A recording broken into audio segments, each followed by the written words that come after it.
আসসালামু আলাইকুম friend, welcome to Asma blog. আজকে আমরা 8:30টার সময় ঘুম থেকে উঠেছি সবাই মিলে, কারোর ঘুম ভাঙেনি।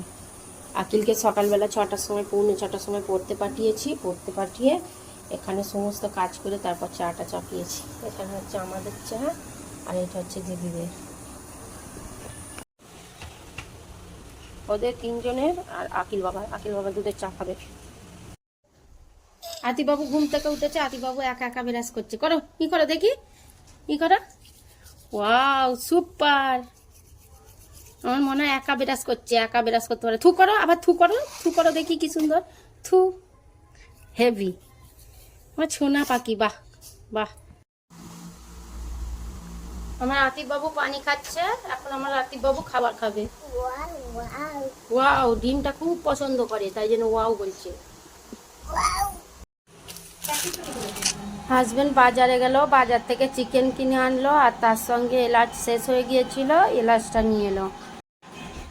চিকেনের মধ্যে লবণ, ফুড কালার আর ভিনিগার দিয়েছি, দিয়ে ভালো করে মাখিয়ে রেখে দিয়েছিলাম। প্রথমে ভিনিগার আর ফুড কালার দিয়ে মাখিয়ে রেখে দিয়েছিলাম, বা জাফরান দিলেও হবে, আমি দু রকমই একটু একটু করে দিয়েছি। তারপরে লবণ দিয়েছি, লবণ দেওয়ার পর তেলে ভেজে নিচ্ছি। এইটা ভেজে নিলে কি হয় জানেন, এটার চিকেনগুলো আর ভেঙে যাওয়ার সম্ভাবনা থাকে না। আর আজকে গরমে রান্না করতে করতে আমার তো পুরো গরমে জান খারাপ হয়ে গিয়েছিল। এখানে হাজবেন্ড দেখুন খবর দেখছে, আমাদের আরামবাগে জিতে আছে, তাই আর কি ওই খবরটা আমাকে শোনাচ্ছিল। তারপরে দেখুন আমার বিরিয়ানিটা এখানে মাখানো হয়ে গিয়েছে, এরপরে আমি দমে দেব। খুব গরম লেগে গিয়েছিল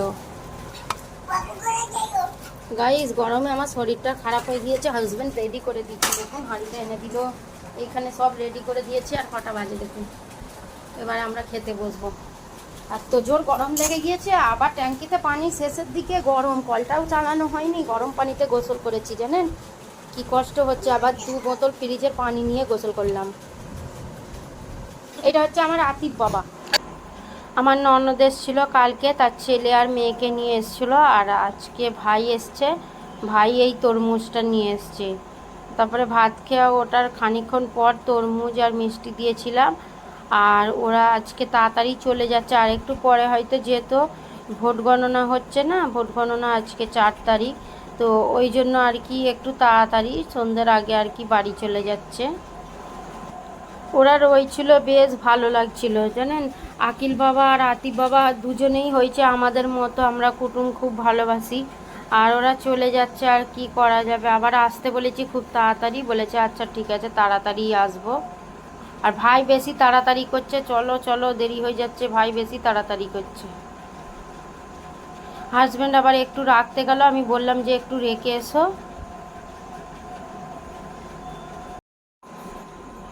ওরা ছিল কত সুন্দর, হয়েই হচ্ছিল, চলে গেল, মনটা খারাপ হয়ে গেল।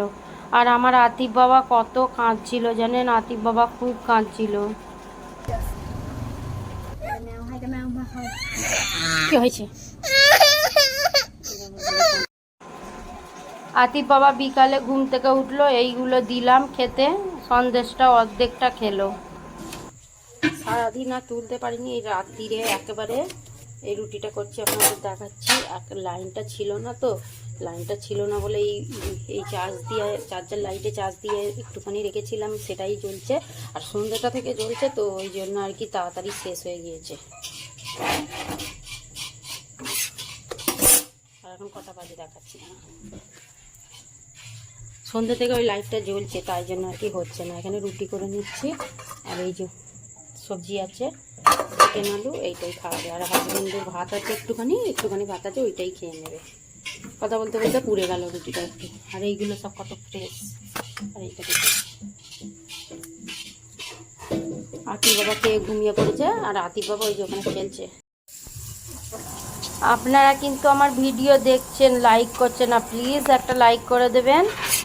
আমরা খাওয়া দাওয়া করে উঠলাম, তারপরে লাইনটা এলো। জানেন কটা বাজে দেখুন। আজকে আমার ভিডিওটা আমি এখানেই শেষ করে দিচ্ছি। এই ছোট্ট ভিডিওটা দেখার জন্য অসংখ্য ধন্যবাদ। আমার ভিডিওটায় একটা লাইক করে দেবেন, আর চ্যানেলটিকে সাবস্ক্রাইব করে দেবেন। দেখা হচ্ছে নেক্সট ভিডিওর সঙ্গে। সুস্থ থাকবেন, ভালো থাকবেন, আল্লাহ হাফিজ।